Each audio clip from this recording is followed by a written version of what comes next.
in the book of Leviticus is very voluminous. However, I could summarize it into about 5 bullet points. The book of Leviticus is very rich and it has 27 chapters.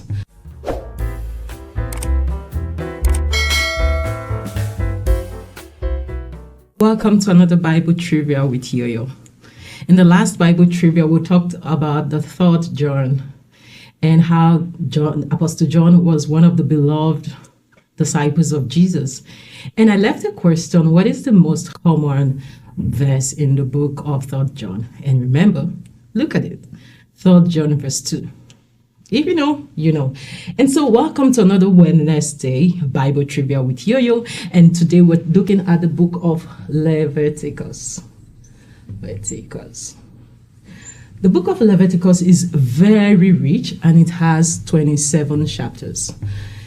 And it's divided into about 5 categories. The first category we're going to look at today is holiness and how God placed so great emphasis on holiness, on purity, and if you have committed one sin, you need to sacrifice, you need to cleanse yourself, and so much emphasis on purity and moral behavior.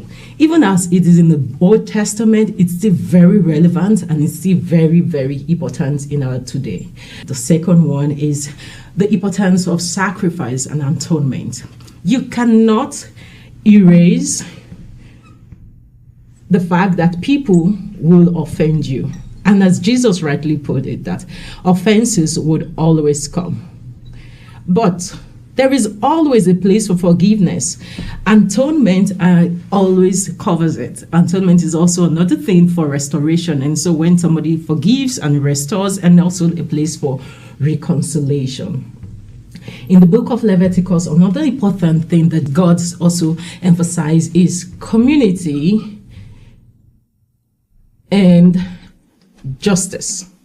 Community and justice is also very key, where there were so many laws. If you do this, if you kill, this is what is going to be penalty. If you do this, this is going to be the penalty. But I know Jesus has died, however, there's still consequences for sin. The 4th point we're going to look at is also worship and festival. As I reviewed the book of Leviticus, I see how God placed so many relevant on festivals and worship.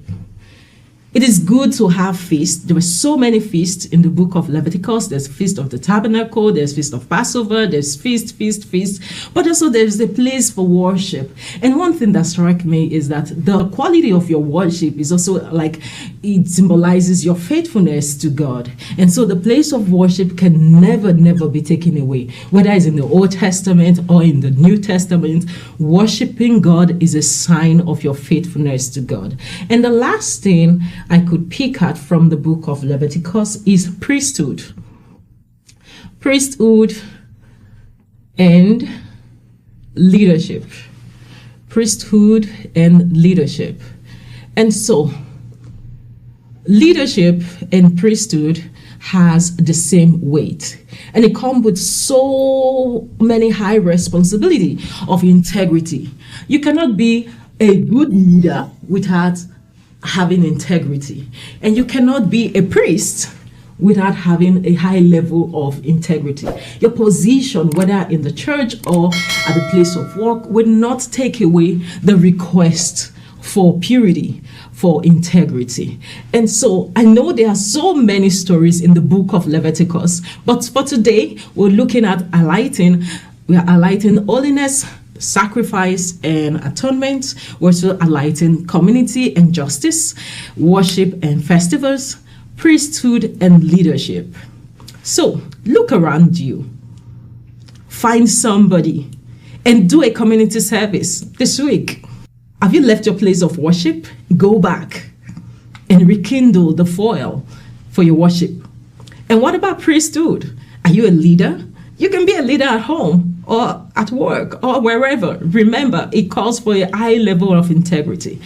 And this is all from us today. I started with making a comment that the book of Leviticus has a number of chapters. So, how many chapters are in the book of Leviticus? I'd like to hear from you. Remember, leave me a comment.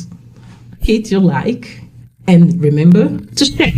Thank you for all the love, and thank you for sharing our comments. And thank you for watching. Thank you for subscribing to our channel. And don't forget to turn on your notification button. Bible Trivia with Yoyo. That's the end. Take care and bye.